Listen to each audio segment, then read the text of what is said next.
Hi, it's me again with Corel tips and tricks. Somebody sent me this brick pattern or rock pattern. Did really good job. It looks like he's going to cut it out. He's going to engrave it on a epilogue. But I've noticed he's got like, this is a pattern. This is the pattern basically upside down. This is a pattern. So he's got like 4 patterns. Here's a long and a short, but then again, here it is again over here. So my suggestion, when you're doing something like this, each one of these are individual items. I'm going to take away your hairline for just a second. And I am going to take these two,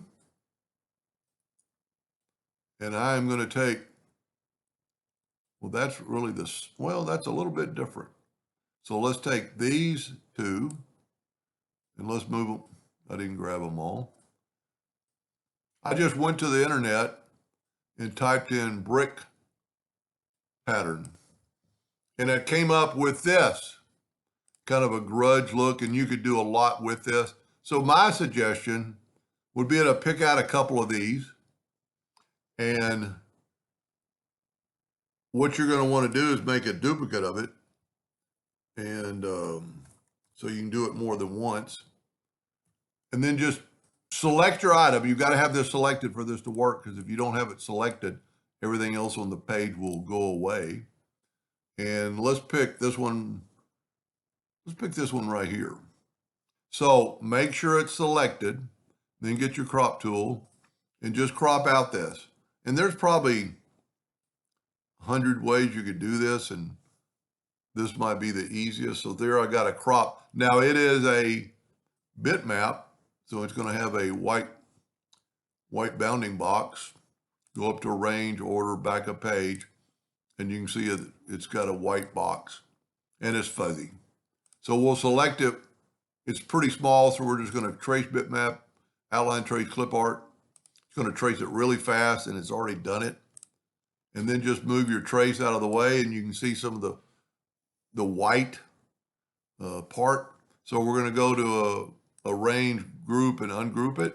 I'm just going to try to get rid of the white. And it did all that. Now I'm going to take this, because there's some light colors in there, and frecks and flecks, and so I would just grab it all and right click, and now everything's black. Now I'd also Control G to group it out of the way. Now I've already got, and it doesn't really matter what size, I took 2 other ones off there. You know what? That is my original. So here it is right here. I must not have grouped that together. So let me back up here and let me group this together. So I've got some with more edging than the other, so I grouped it together. I'm going to take this one. I'm actually going to go ahead and reduce it. Now we're going to use the power clip tool. So you need quite a few of these. So we're going to Control D and make a couple of them. And Control D. And then we're going to take Control D, and we're going to make 3 more. I hit page down instead of moving over. But I'm going to rotate these 90 degrees. So I've got some that are upside down here, and right side and left side. But you need to have enough to at least do these bricks. Now power clipping isn't going to just put it like in the center, so which is a benefit in this fact. So we're going to take this one right here. And if I was going to do this a lot, I'd make a hotkey for power clipping. And I'm going to go to arrange and power clip, place inside frame.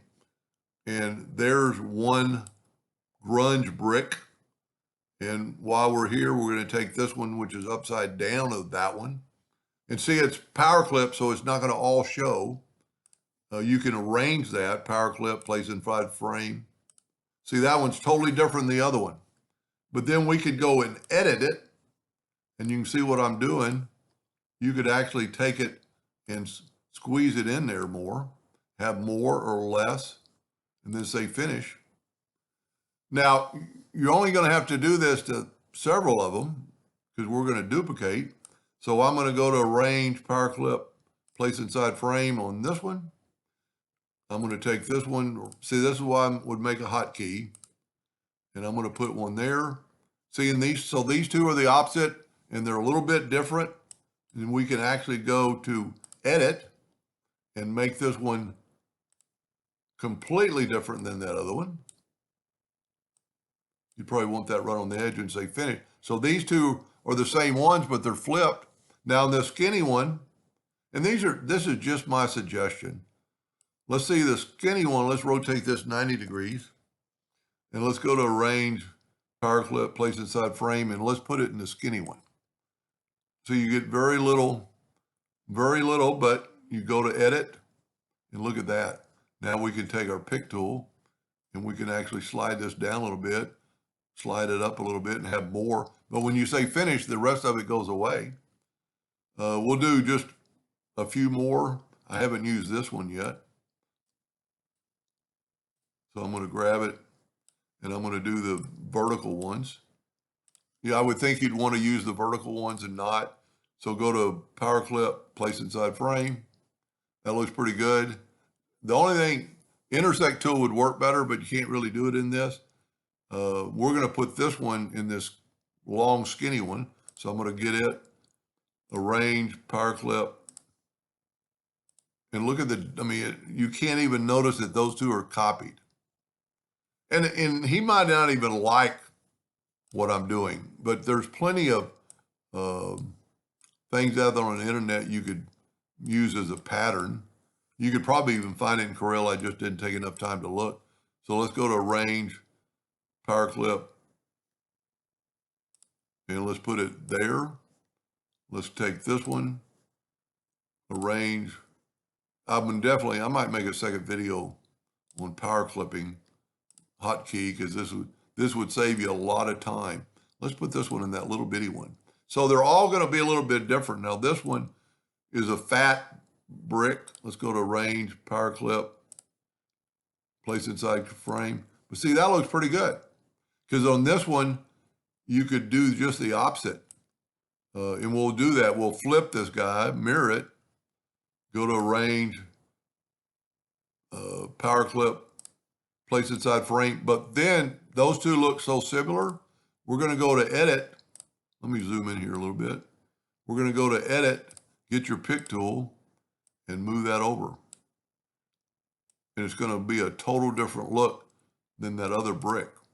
And we're going to go to finish. So let's do these 4 more, and then I would just duplicate them over.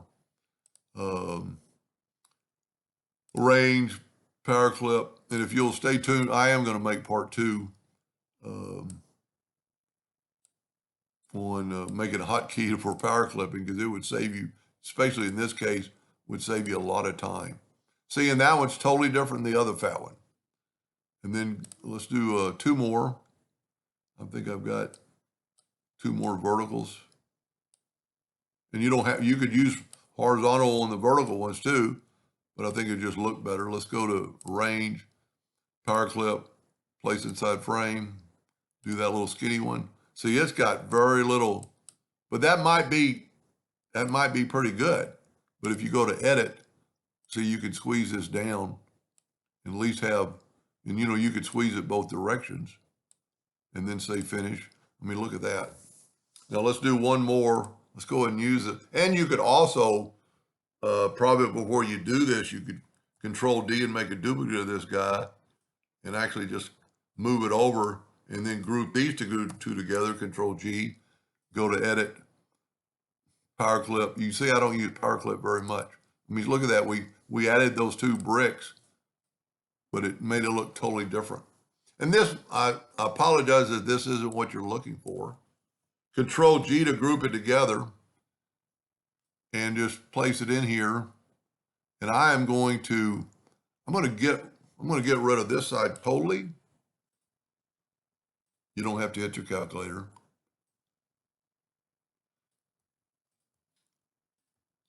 And let's see, well, I'm just going to stay within that red. What I'm going to do is bring in an indexing box because I got rid of his red box. And he does have something at the bottom that you're going to have to do individually.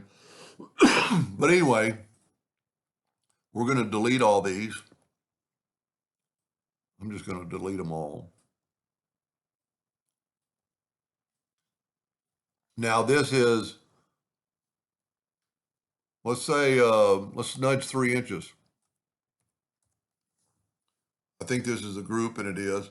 I would maybe get it more somewhere to the center or to the edge of the page. I'm going to Control D and duplicate it. Excuse me. But then instead of having these look the same, I'm going to mirror it. You can mirror it both ways, that way and that way. But what I would do, just mirror it one direction. Now you know our nudge factor is 3. I'm going to Control D and I'm going to nudge twice. But on this, I'm going to mirror it the other way. Those are too close together, so I'm going to mirror it that way. Now this is 2.46. So let's go 2.6. Control D or hit your plus key. That's a little bit much. I would delete that so you won't have a double. Let's go 2.5. Control D, make a duplicate. Look at that. Now you could, because these are together, I'd flip them the other way. Control D and nudge it twice and flip them this way. And I don't know how big this thing was, but you could keep going. Control D, nudge it down. And then he had, he had a slimmer line brick, but that's what I would do. That would engrave pretty good. Maybe before you start, we need to make sure that those lines are engravable lines. See, that's a power clip, but it's a hairline. So let's raise them to 0.05. So what you could probably do, I think every one of these is individual. Let's select them all and go right here to make them all something bigger than a hairline. That way they will engrave and not cut out, and they will look a little better. And you could make the bricks even, thicker. But if I missed one right there.